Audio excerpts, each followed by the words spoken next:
तो सौरभ की postmortem report में क्या क्या खुलासा हुआ है ये आपको बता देती हूं। सौरभ की पोस्टमार्टम रिपोर्ट में कई जानकारियां सामने आई हैं। गर्दन और धड़ से गर्दन धड़ दोनों अलग थे और इस बात का खुलासा पहले भी हुआ था।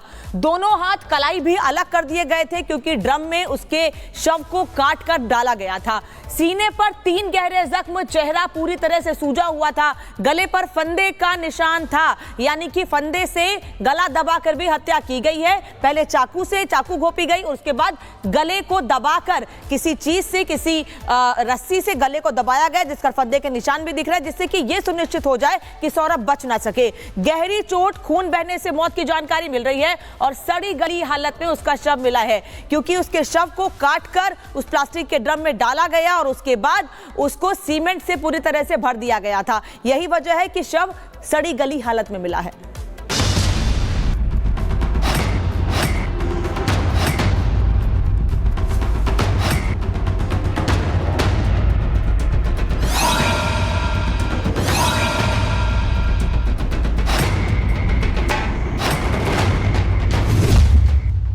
इस चेहरे को देखकर कोई अंदाजा नहीं लगा सकता कि ये जिस पर कभी फिदा थी, जिसके प्यार में कभी दीवानी थी, उस सौरभ के दिल पर चाकू से वार करेगी, उसका दिल चीरने और सिर धड़ से अलग करने के बाद मौत का जश्न मनाएगी। खून की होली खेलने के बाद रंगों की होली खेलेगी।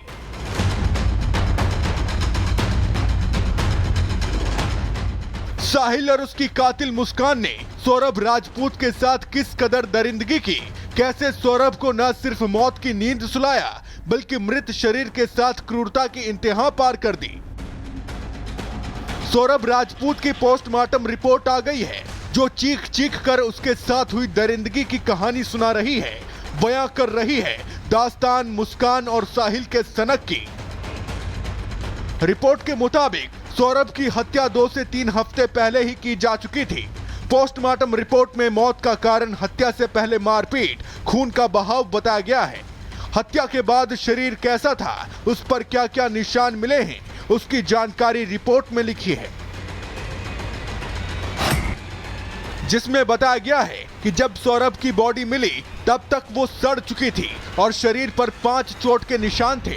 वहीं शव के टुकड़ों की खाल उतरी मिली और कान से 7 सेंटीमीटर नीचे तक घाव मिले। सौरभ की गर्दन धड़ से अलग थी तो वहीं छाती पर 6 बाय 3 सेंटीमीटर के घाव मिले। दोनों हाथ भी शरीर से अलग थे और सांस लेने वाली पाइप कट चुकी थी। पूरा चेहरा सूजा हुआ था, एक आंख खुली और एक आंख बंद थी। बॉडी पर सीमेंट लिपटा था तो वहीं चिन पर चोट के निशान थे और गले में फंदे के निशान मिले हैं। सौरभ की हत्या के बाद दोनों ने सोचा था कि एक साथ ऐसे ही पार्टी करते हुए जिंदगी कटेगी, लेकिन समय का पहिया घूमा और उनके अपराध का पता चला और अब इस वक्त वो सलाखों के पीछे हैं। अब खबर है कि नशे के आदी हो चुके साहिल और मुस्कान जेल में नशे की मांग कर रहे हैं, जेल में सफेद पाउडर के लिए तड़प रहे हैं।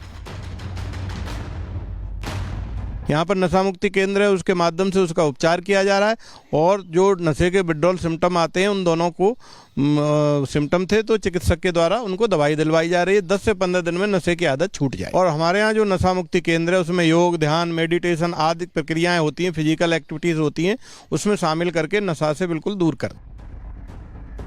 मुस्कान और साहिल न सिर्फ नशे के लिए तड़प रहे हैं बल्कि वो दोनों एक साथ रहना चाहते हैं। मुस्कान ने ये मांग की थी कि दोनों को एक साथ रखा जाए। जब ये मांग नहीं मानी गई तो अब दोनों एक दूसरे से मिलने की गुहार लगा रहे हैं।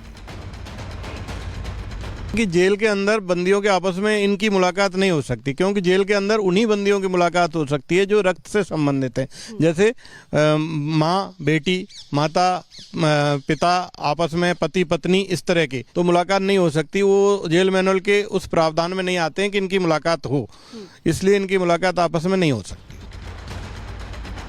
साहिल और मुस्कान की नींद उड़ी हुई है, सोने की कोशिश कर रहे हैं लेकिन आंखों की नींद गायब है। जब से जेल गए हैं तब से परेशान हैं और यही वजह है कि अब मुस्कान ने अपनी पैरवी के लिए सरकारी वकील की मांग की है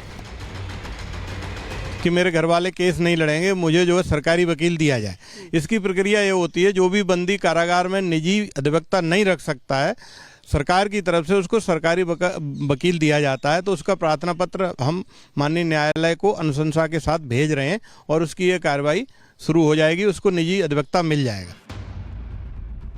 सौरभ को बेरहमी से मौत के घाट उतारने वाली मुस्कान की मुस्कान अब उसके चेहरे से गायब है, तो वहीं साहिल भी बेचैन है, लेकिन उनके गुनाहों की माफी इतनी जल्दी मिलती नहीं दिख रही है।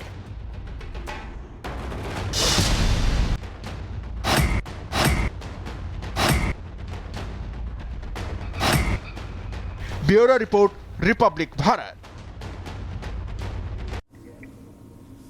और हमारे दो सहयोगी हमारे साथ जुड़े हुए हैं, मेरठ से ऋतु है हमारे साथ और ललित हमारे साथ शिमला से हैं, क्योंकि मेरठ पुलिस जो है वो शिमला भी पहुंच रही है। ललित आपके पास आएंगे, उससे पहले ऋतु आपके पास आते हुए, जो पोस्टमार्टम रिपोर्ट आई है उसमें साफ साफ नजर आ रहा है कि कितनी विभत्स तरीके से उसका मर्डर किया गया है, ब्रूटल मर्डर यहां पर किया गया है, घाव के निशान है, कलाइयां काट दी गई हैं।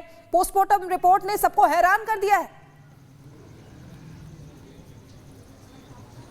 बिल्कुल शिखा, आपने ठीक कहा है, पोस्टमार्टम रिपोर्ट ने सबको हैरान ज़रूर किया है और उसमें जो खुलासे हुए हैं, जिस तरीके से पोस्टमार्टम रिपोर्ट में जो बातें निकलकर सामने आई है वो दिखा रहा है कि किस तरीके से निर्मम हत्या हुई है।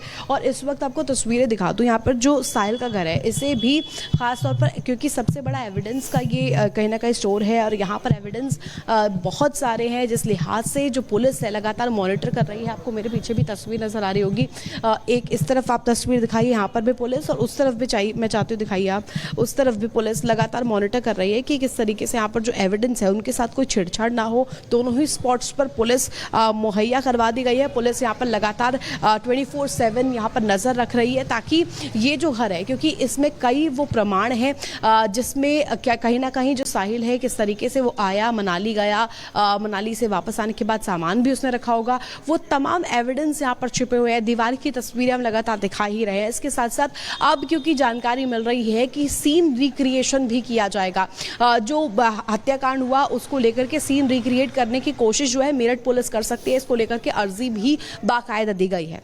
और ललित हमारे साथ लगातार बने हुए हैं। ललित, क्या अपडेट है आपके पास, फिलहाल क्या जानकारी? देखिए, जिस तरह से ऋतु बता रही थी कि मेरठ से जो पुलिस की टीम है उसकी रवानगी हुई है, लेकिन फिलहाल अभी राजधानी शिमला है वो नहीं पहुंची है। लेकिन कल देर शाम जो हिमाचल पुलिस है वो ज़रूर उस निजी होटल में गई थी और वहां पर उन्होंने जो होटल के मालिक है उसके साथ बातचीत की थी। सीधे तौर पर अगर हम बात करें तो जो साहिल और मुस्कान है उन्होंने बाकायदा, चाहे शिमला की बात हो या फिर कसौल की बात हो या फिर मनाली की बात हो, जहां ये तीनों होटल्स में रुके हैं वहां पर उन्होंने अपनी एंट्री को नहीं छुपाया है, यानी सीधे तौर पर अपने नाम से ही एंट्री है वो वहां पर की है। उसके साथ साथ मुस्कान को साहिल ने हर जगह अपनी पत्नी के रूप में ही दर्शाया है, सीधे तौर पर, जिससे किसी को उनके ऊपर शक ना हो सके। आम पर्यटक की तरह वहां पर वो गए हैं, जिससे किसी भी तरह से जो मालिक है होटल्स के वहां पर कोई भी शक उनको नहीं हुआ है।